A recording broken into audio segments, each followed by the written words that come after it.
let's make some dry mixes, homemade, to keep in your pantry.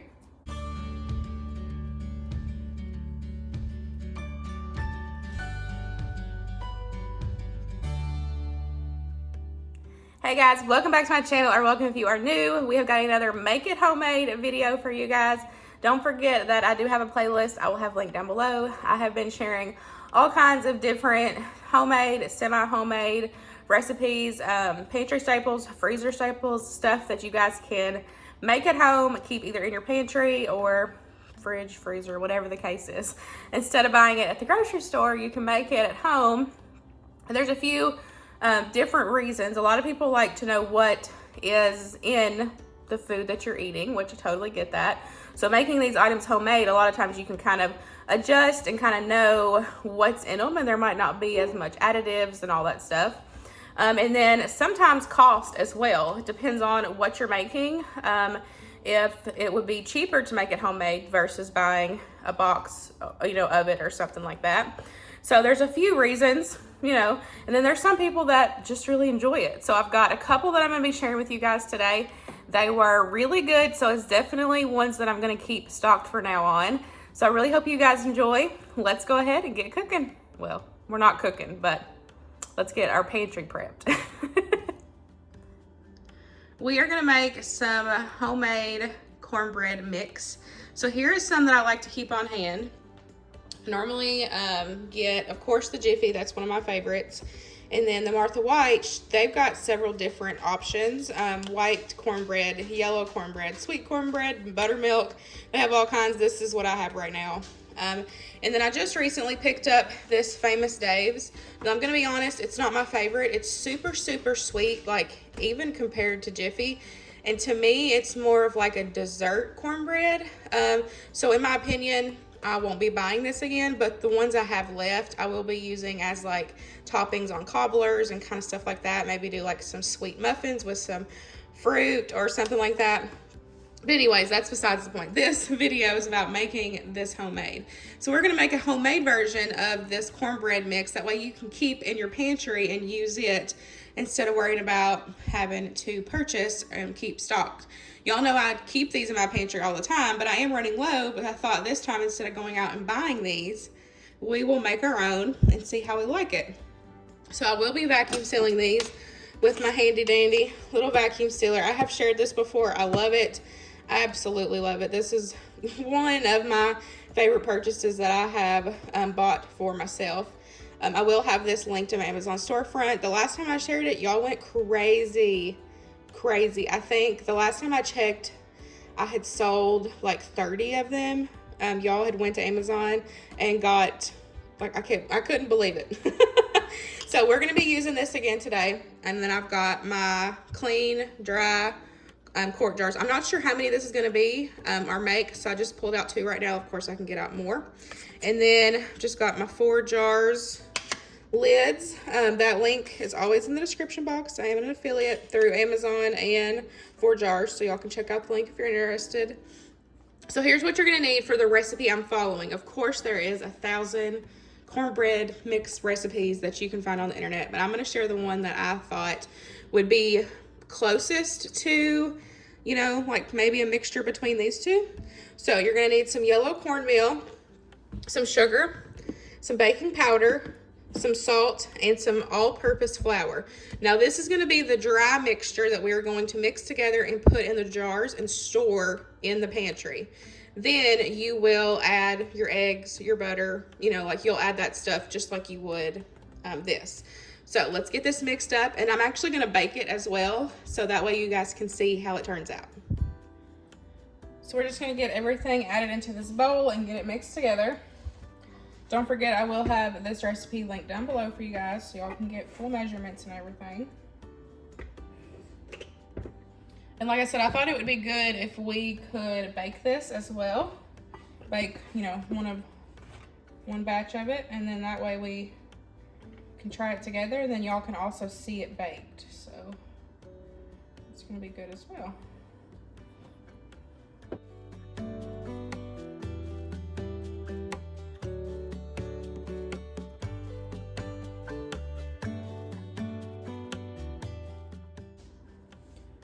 Got sugar. And it does have a little note in the recipe that if you want it sweeter, then you can, you know, adjust it, either add more sugar or you can add some honey to it. Whenever you're going to like mix in the wet ingredients, you can add honey, or you can add in, you know, extra sugar. So that's just one of those things that, you know, after you make it that one time, you can kind of taste it and know what you need to add.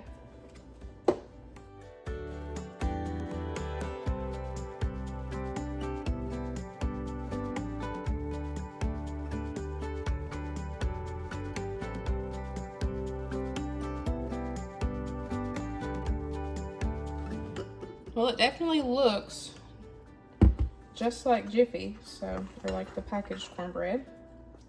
So I'm just gonna add it into my jar here.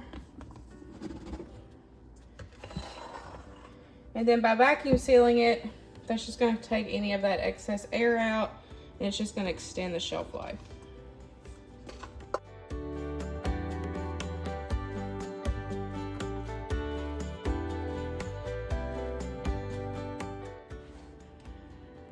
So here's what it looks like. I followed the recipe and it didn't do a full quart jar. So of course, you know, you can do however many batches you want. I'm gonna go ahead and get a cup. I'm gonna go ahead and get out what we need to make a batch. And then of course I can make more, you know, once we try it.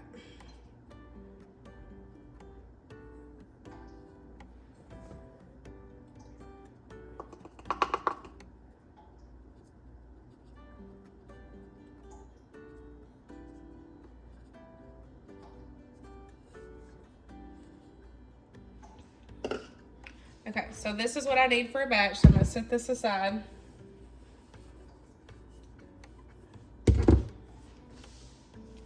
And then I'm gonna take and, like I said, I will make more. I'm just showing you guys. So I clean the top off really good. I didn't use vinegar.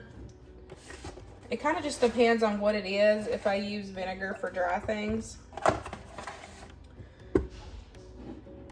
But I'm gonna put that on, and then this will just suck out all the air. And then of course, like I said, I will make more and then redo it again. That way it's more full, it's fuller, but it doesn't necessarily have to be fuller because this is gonna suck all the air out.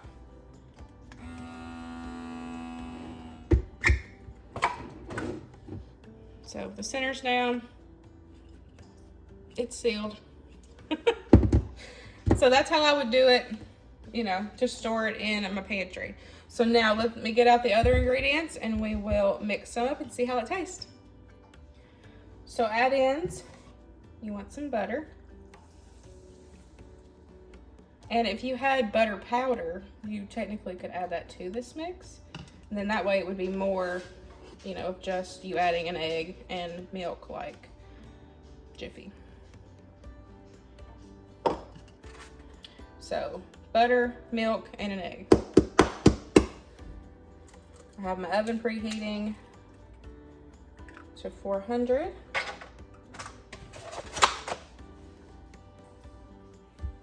And we're gonna get it put in.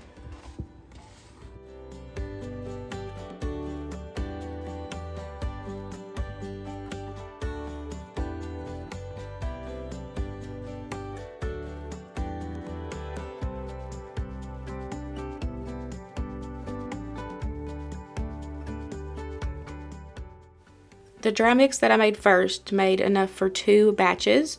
So once I got it all mixed together, I did 1 batch for you guys, and then it made 6 muffins. I would say this would also do like a smaller 8x8 size pan if you wanted to bake it up in a pan instead. So my father-in-law came home for lunch and we tried one of these. So there's what it looks like on the inside. It is not super sweet, so if you like sweeter cornbread, I would maybe add a little bit more sugar. That's just going to depend on your preference. But you guys, it is really good, and I will definitely be bulk batching it and putting it up to keep in my pantry versus buying the packages. To me, this one is more comparable to the Martha White. Like I said, it's not super sweet at all, which my family likes that better. I like sweeter cornbread, but everybody else likes the more savory cornbread. So for us, this is perfect. And then, you know, like I said, of course, you can add some honey in when you're mixing it together, or you can add in some more sugar to your dry mix. But I'm definitely gonna be filling up a couple jars, that way I can have it put in my pantry. And so whenever I will make more of this, I will put the instructions on here, that way I know, you know, how much of this and then what all I need to add. So, and remember, these would make really good gifts as well. If you want to, you know, make a couple, you can put them in pint-sized jars and have the instructions, and, you know, put like a little ribbon in the bow or whatever, and kind of dress it up for cute gifts for this year. I love homemade gifts for the holidays, and so that and the brownie mix, and you know, there's all kinds of meals in a jar that you can prep up and give as gifts. So this kind of goes both ways. You can stock your own pantry and also give a nice homemade gift to a friend or family member. Now we are going to make some brownie mix that we can keep in our pantry as well. So for this one, you're going to need some baking cocoa, some salt, baking powder, all-purpose flour, and some sugar for the dry mix. And then we'll do the same thing as the other one and put it in a mason jar and vacuum seal it to store in your pantry. We are just going to do the same thing as the other one. Get it all mixed in here, and I'll have the recipe linked down below.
So the dry recipe for this one is just for one batch of brownies. So you would take this whole jar and dump it in, and then you will add in your egg, your butter, vanilla, and the rest of the ingredients. And so what I would do with this one is I would put like one batch per pint jar, and that way you have it labeled, you know, this, you know, is equal to one batch of brownies.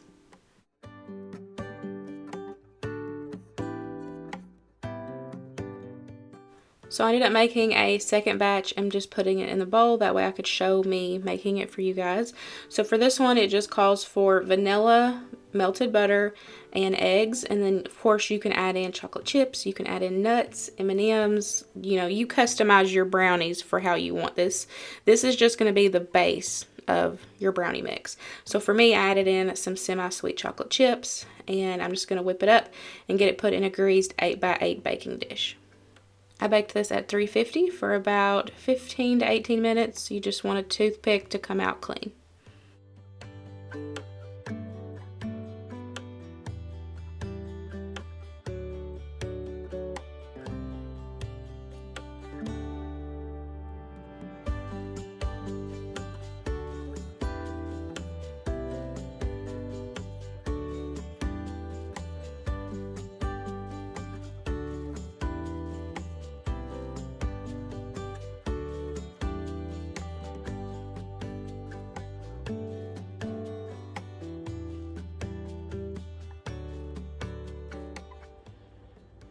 You guys, they smell delicious. I'm gonna let them cool a little bit and then we will cut into them, and of course I will show you what it looks like. Okay, I can't wait any longer. I'm so excited to try them. So of course my trick for cutting brownies nice and smooth is using a plastic knife, of course. So we've got a gooey center. I don't know if y'all can hear that, but there's a crunch at the top and then a crunch on the side. I don't know. Are you a corner brownie person or a center? I kind of like both. I like the crunchiness on the edges, but then I also like a gooey center. So let's see if I can get, the first brownie is always the ugliest. Just like the first piece of pie. Let's see if we can get it out. Oh, look you guys. They're fudgy. Y'all see it? They're still really warm, but they look really good. They look super chocolatey and fudgy. Okay, let's give it a taste. Oh, they're still hot. Wow. Those are really good, you guys. Wow, that's good. Woo. I hit the nail on the head for making both of these to keep stocked in the pantry. Both of these are super, super good. Definitely a 10 out of 10. We'll definitely be making again. I really hope you guys enjoyed today's video. I hope it gave you some inspiration to make some stuff homemade, semi-homemade. Like I said at the beginning, I share all kinds of, recipes with you guys, regardless if it's homemade, semi-homemade, whatever the case is. Just kind of a variety for everybody. But these are 100% going to be stocking up on and probably not buying mixes again because these are so good, you guys. I really hope you enjoyed today's video, and I will see you in the next one. Bye, guys.